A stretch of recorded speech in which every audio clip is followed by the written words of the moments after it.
മഹാലക്ഷ്മി സീരിയലിൻ്റെ ഇന്നത്തെ എപ്പിസോഡിലേക്ക് എല്ലാവർക്കും സ്വാഗതം. അങ്ങനെ നമ്മളുടെ ദുർഗയുടെ ഉണ്ണിയുടെ എല്ലാ അഹങ്കാരത്തിനുമുള്ള തിരിച്ചടി കിട്ടുന്ന എപ്പിസോഡാണ് ഇന്ന് വരാൻ പോകുന്നത്.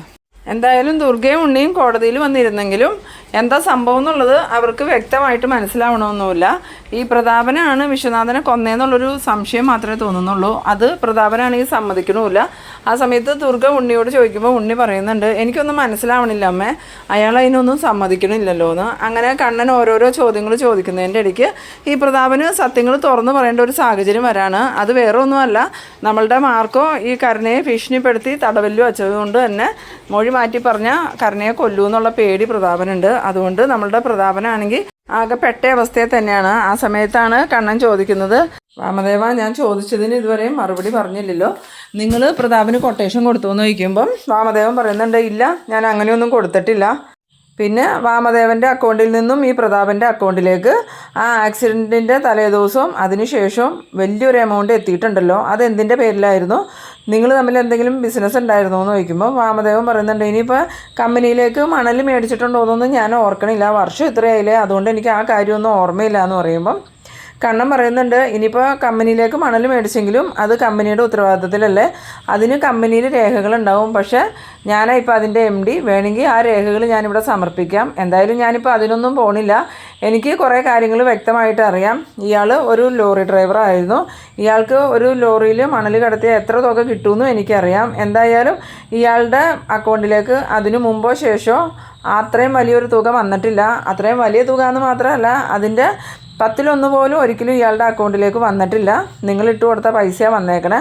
അത് നിങ്ങൾ ശരിക്കും വിശ്വനാഥനെ കൊല്ലാൻ വേണ്ടിയിട്ട് അഡ്വാൻസ് കൊടുത്തതും പിന്നീട് കൃത്യം നടന്നതിന് ശേഷം ബാലൻസ് എമൗണ്ട് കൊടുത്തതും ആ പൈസ എന്ന്. അത് കേട്ടതും ഈ വാമദേവൻ പറയുന്നുണ്ട്, ഞാൻ അങ്ങനെയൊന്നും ചെയ്തിട്ടില്ല, ഇതെന്തൊക്കെയാണ് ഈ പറയണേന്ന് ചോദിക്കുമ്പോൾ ഈ ജഡ്ജാണെങ്കിൽ വാമദേവനെ വഴക്ക് പറയുന്നുണ്ട്, കൂടുതൽ സംസാരിക്കുകയൊന്നും വേണ്ടാന്നും പറഞ്ഞ്. പിന്നീട് ഈ കണ്ണനാണെങ്കിൽ പ്രതാപനോട് ചോദിക്കുന്നുണ്ട്, എന്താ പ്രതാപചന്ദ്ര, തനിക്കിതിലൊന്നും പറയാനില്ലേന്ന് ചോദിക്കുമ്പം ഈ പ്രതാപനാണെങ്കിൽ അമ്മയുടെ നേരെയാണ് നോക്കണത്. ആ സമയത്ത് ഈ കരുണയെ മാർക്കോ കസ്റ്റഡിയിൽ വെച്ച് ഉപദ്രവിക്കുമല്ലോ എന്നുള്ളൊരു പേടി കൊണ്ട് തന്നെ പ്രതാപൻ പറയാൻ തുടങ്ങുന്നുണ്ട്. ഈ സമയത്ത് ഇതൊക്കെ കണ്ടുകൊണ്ടിരിക്കുന്ന ദുർഗയ്ക്കാണെങ്കിൽ ആകെ സങ്കടമായിട്ട് ദുർഗ ഉണ്ണിയോട് ചോദിക്കുന്നുണ്ട്, എന്തൊക്കെയാടാ മോനെ ഈ കേൾക്കണേ, ഇവരാണോ അതൊക്കെ ചെയ്ത് മോൻ്റെ അച്ഛനെ ഇല്ലാതാക്കിയത് ഇവരാണോ എന്ന് ചോദിക്കുമ്പോൾ എനിക്കൊന്നും അറിയില്ല അമ്മേ, എന്തായാലും നമ്മളിപ്പോൾ സല്ലല്ലേ സത്യങ്ങൾ അറിഞ്ഞത്, ഇതിനു മുമ്പ് നമ്മളിതൊന്നും അറിഞ്ഞില്ലല്ലോ എന്ന്. അങ്ങനെ പ്രതാപനോട് വീണ്ടും കണ്ണൻ ചോദിക്കുമ്പോൾ പ്രതാപൻ പറയുന്നുണ്ട്, ശരിയാ, ഇവൻ എനിക്ക് കൊട്ടേഷൻ തന്നിട്ടാണ് ഞാൻ വിശ്വനാഥനെ കൊന്നേന്ന്. ആ സമയത്ത് കണ്ണൻ ചോദിക്കുന്നുണ്ട്, എങ്ങനെയാണ് കൊന്നേന്ന് ചോദിക്കുമ്പം ഒരു മഴയുള്ള രാത്രിയായിരുന്നു. അന്ന് ഞാൻ ലോറി ഓടിച്ചുകൊണ്ട് വന്നപ്പം വിശ്വനാഥനും വിശ്വനാഥൻ്റെ മോനും ബൈക്കിൽ വരുമായിരുന്നു. അപ്പോൾ ഇവൻ പറഞ്ഞതനുസരിച്ച് ഞാൻ ലോറി ബൈക്കിലേക്ക് ഓടിച്ച് കയറ്റി അവരെ കൊല്ലുക ചെയ്തേന്ന്. അത് കേട്ടതും കോടതിയും അതുപോലെ തന്നെ ഈ ദുർഗ ഉണ്ണിയൊക്കെ അങ്ങ് ഞെട്ടി പോകുന്നുണ്ട്.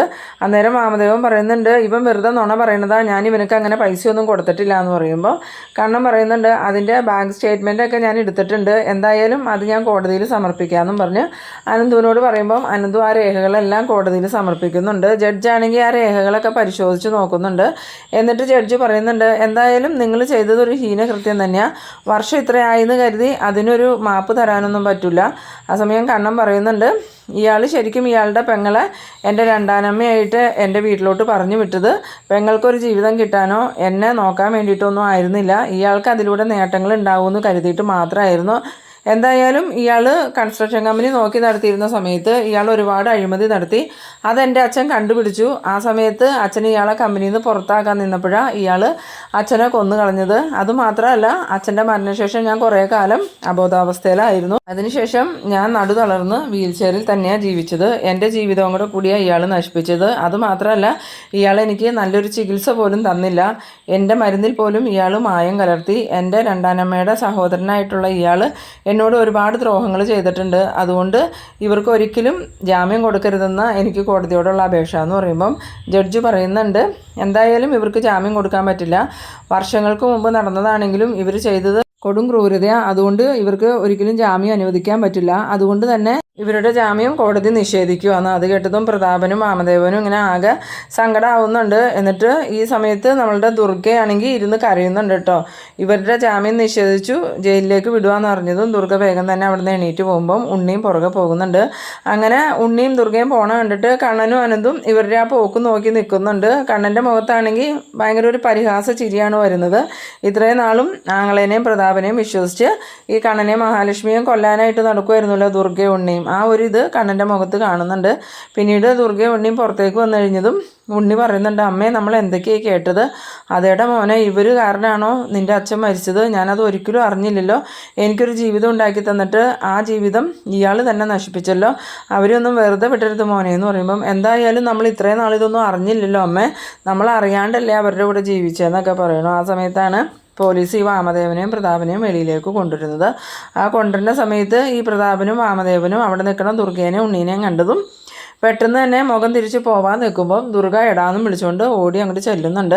അങ്ങനെ അടുത്തേക്ക് ചെന്നതും ഈ വാമദേവനാണെങ്കിൽ എന്ത് പറയണമെന്ന് അറിയാതെ നിൽക്കുന്ന സമയത്ത് ദുർഗ വേഗം തന്നെ അയാളുടെ ഷർട്ടിൻ്റെ കോളറിൽ കുത്തി പിടിച്ചിട്ട്, എടാ നീ എൻ്റെ വിശ്വാസത്തിനെ കൊന്നുമില്ലടാ, എനിക്കൊരു ജീവിതം ഉണ്ടാക്കി തന്നിട്ട് ആ ജീവിതം നീ തന്നെ തകർത്തില്ലടാ ദുഷ്ട, നിന്നെയൊന്നും ഞാൻ വെറുതെ വിടില്ലടാ, എന്നാലും നിങ്ങൾ ഇത്രക്കാരാന്ന് ഞാൻ വിചാരിച്ചില്ലല്ലോടാ, എൻ്റെ വിശ്വട്ടനെ കൊന്നു കളഞ്ഞല്ലോടാ എന്നൊക്കെ പറഞ്ഞ് ഭയങ്കരമായിട്ട് കരയുന്നുണ്ട്. ആ സമയത്ത് SI വന്നിട്ട് പറയുന്നുണ്ട്, മതി മാറ്, ഇവരെ കൊണ്ടുപോകണമെന്ന് പറയുമ്പം, അത് സാറേ സാറിന് അറിയോ, ഇയാൾ ഒറ്റ ഒരുത്തനാ വിശ്വട്ടനെ കൊണ്ട് എന്നെ വിവാഹം കഴിപ്പിച്ചത്.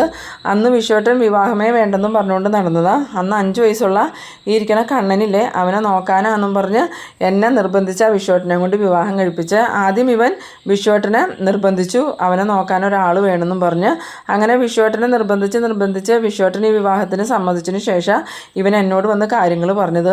അന്ന് ഞാൻ എത്ര സ്വത്തുണ്ടെങ്കിലും ഒരു 2ാം കെട്ടുകാരനെ എനിക്ക് വേണ്ടാന്നും പറഞ്ഞ് വാശി പിടിച്ച് നിന്നപ്പോൾ ഇവൻ എല്ലാവരെയും കൊണ്ടും എൻ്റെ അടുത്ത് സമ്മർദ്ദം ചെലുത്തിയ അവസാനം ഞാൻ ഈ വിവാഹത്തിന് സമ്മതിച്ചത്.